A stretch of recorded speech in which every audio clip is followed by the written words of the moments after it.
And you really live by the river? What a jolly life! By it, and with it, on it, and in it, said the rat. It's brother and sister to me, and aunts and company, and food and drink, and naturally washing. It's my world. I don't want any other. What it hasn't got isn't worth having, and what it doesn't know isn't worth knowing. Lord, the times we've had together, whether in winter or summer, spring or autumn, it's always got its fun and excitements. When the floods are on in February and my cellars and basement are brimming with drink, that's no good to me, and brown water runs by my best bedroom window, or again when it drops away and shows patches of mud that smells like plum cake, and rushes and weeds clog the channels.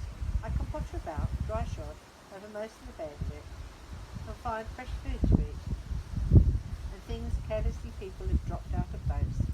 But it isn't a bit dull at times, the mole ventured to ask.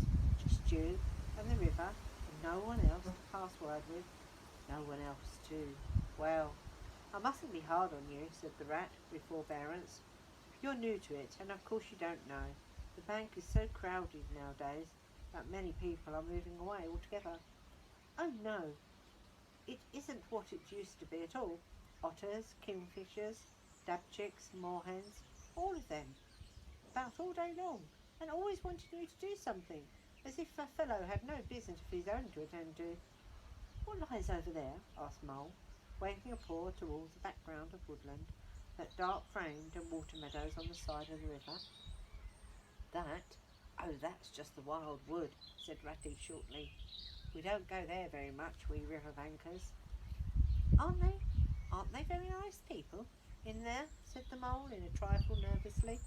Well, replied the rat, let me see. The squirrels are all right, and the rabbits, some of them, but the rabbits are a mixed lot. And then there's Badger, of course. He lives right in the heart of it. Wouldn't live anywhere else either if you paid him to do it. Dear old Badger. Nobody interferes with him. But better not, he added significantly. Why, who should interfere with him? Asked the Mole. Well, of course, there are others, explained the rat in a hesitating sort of way. Weasels and stoats and foxes and so on. They're all right in a way. I'm very good friends with them. Pass the time of day when we meet and all that, but they break out sometimes. There's no denying it. And then, well, you can't really trust them, and that's the fact. The Mole knew well that it was quite against animal etiquette to dwell on the possible trouble ahead, or even allude to it. So he dropped the subject. And beyond Wildwood again, he asked, where it is all dim and blue, and one sees what may be hills, or perhaps they mightn't,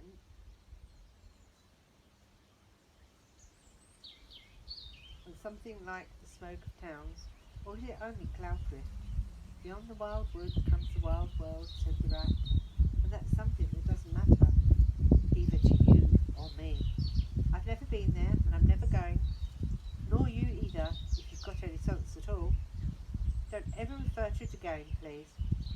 Now then, here's a backwater at last, where we're going to have lunch. Leaving the main stream, they now passed into what seemed at first sight was a little landlocked lake. Green turf sloped down to the edge.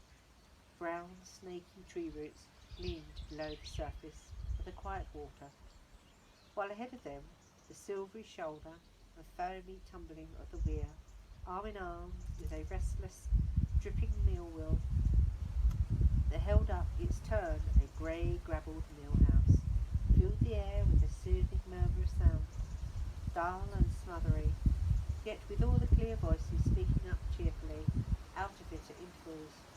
It was so very beautiful. The Mole could only hold up both paws and gasp, "Oh my! Oh my! Oh my!"